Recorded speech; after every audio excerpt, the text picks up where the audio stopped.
Kashmir files बनाने वाले director film maker Vivek Agnihotri ने प्रियंका गांधी के ऊपर बहुत बड़ा तंज कसा है और कहा है कि आप विक्टिम कार्ड खेलने की कोशिश ना कीजिए। अगर आपको इतना ही विक्टिम कार्ड खेलने की आवश्यकता पड़ गई है तो आप करण जौहर की किसी फिल्म में काम कर लीजिए। आप कहानियां बहुत अच्छी तरह से गढ़ती हैं और बहुत ही अच्छी एक्टिंग भी कर सकती हैं। अब विवेक अग्निहोत्री ने प्रियंका गांधी के ऊपर ये बातें क्यों कही, आप सुन लीजिए।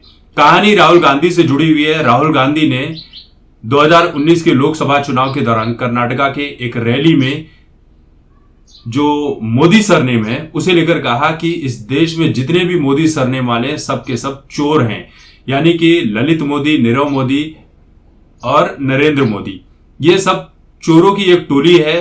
ये गरीबों से पैसा लूट कर अमीरों में बांट देती है और ये जितने भी पैसे वाले लोग हैं गरीबों का खून चूसकर भाग जाते हैं इंडिया से और मोदी को चोर कहा था। अब मोदी पर निशाना साधते साधते वो ये भूल गए कि मोदी सरनेम और भी लोगों का होता है, बहुत सारे लोगों का होता है। इसी को लेकर जातिगत टिप्पणी का मामला सामने आया। उसके बाद भी इनसे माफी मांगने के लिए कहा गया कि आप माफी मांग लीजिए, इस केस को रफा दफा कर दीजिए। लेकिन राहुल गांधी ने कहा कि मैं माफी नहीं मांगूंगा और ये केस बढ़ते गया और 2023 आते आते राहुल गांधी के ऊपर इल्जाम जो लगा था 2 साल की इनको सजा होती है, लेकिन तुरंत ही आधे घंटे के भीतर बेल मिल जाती है। अब राहुल गांधी 2 साल के लिए तो सजा होती है, 6 साल के लिए इनकी सदस्यता भी रद्द की जाती है। अब ये कुछ अपनी बात रख नहीं सकते कहीं जाकर, कहते थे कि मुझे बोलने नहीं दिया जाता है, अब ये इनको पार्लियामेंट में भी जाने नहीं दिया जाएगा। तो ये सारी चीजें देखने के बाद प्रियंका गांधी काफी भड़क गई। प्रियंका गांधी का कहना है कि हमारे परिवार ने इस देश के लिए शहीद होने का काम किया है।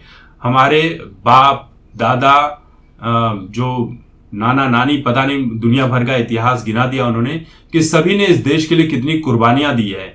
हमारी विचारधारा बीजेपी और आरएसएस के लोगों से बिल्कुल अलग है। हम उनके जैसे नफरत फैलाने वाले लोग नहीं हैं।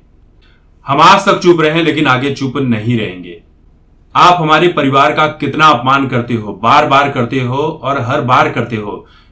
मेरे भाई का आप कितनी बार अपमान करोगे?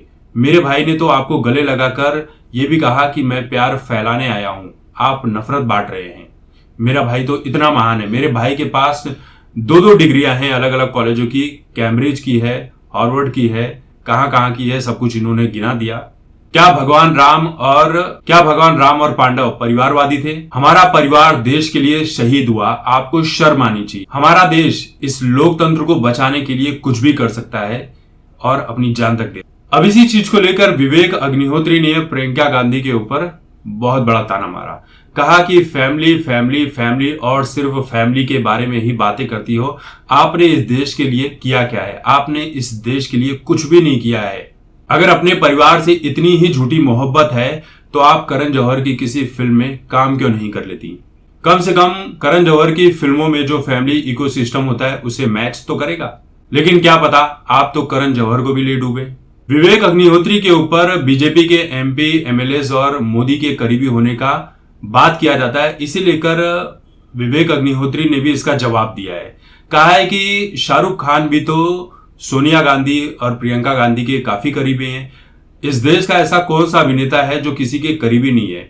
अमिताभ बच्चन राजीव गांधी के करीबी दोस्त थे, क्या वो राजनीति से जुड़े हुए नहीं थे? क्या वो करीबी नहीं थे?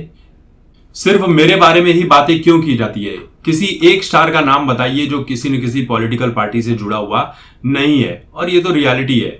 हर जो बॉलीवुड के लोग हैं किसी न किसी पॉलिटिकल पार्टी को पसंद करते हैं, डायरेक्टली इनडायरेक्टली जुड़े रहते हैं और अलग अलग मुद्दों पर सपोर्ट भी करते रहते हैं। अब आप स्वरा भास्कर, तापसी पन्नू, फिर अनुराग कश्यप, विशाल डडलानी, इन सबको ले लीजिए। ये भी तो कांग्रेस, आम आदमी पार्टी, वामपंथी, न जाने किन किन लोगों से जुड़े रहते हैं। प्रकाश राज को देख लीजिए, क्या ये लोग किसी पार्टी से जुड़े हुए नहीं है? तो विवेक अग्निहोत्री ने जो जवाब दिया है बिल्कुल सही जवाब दिया है कि हर कोई पॉलिटिकल पार्टी से जुड़ा हुआ है। लेकिन ये जो ताना मारा है प्रियंका गांधी के ऊपर, क्या प्रियंका गांधी विवेक अग्निहोत्री को कोई जवाब देंगी या उनके सपोर्टर्स जवाब देंगे? ये देखना आगे दिलचस्प होगा।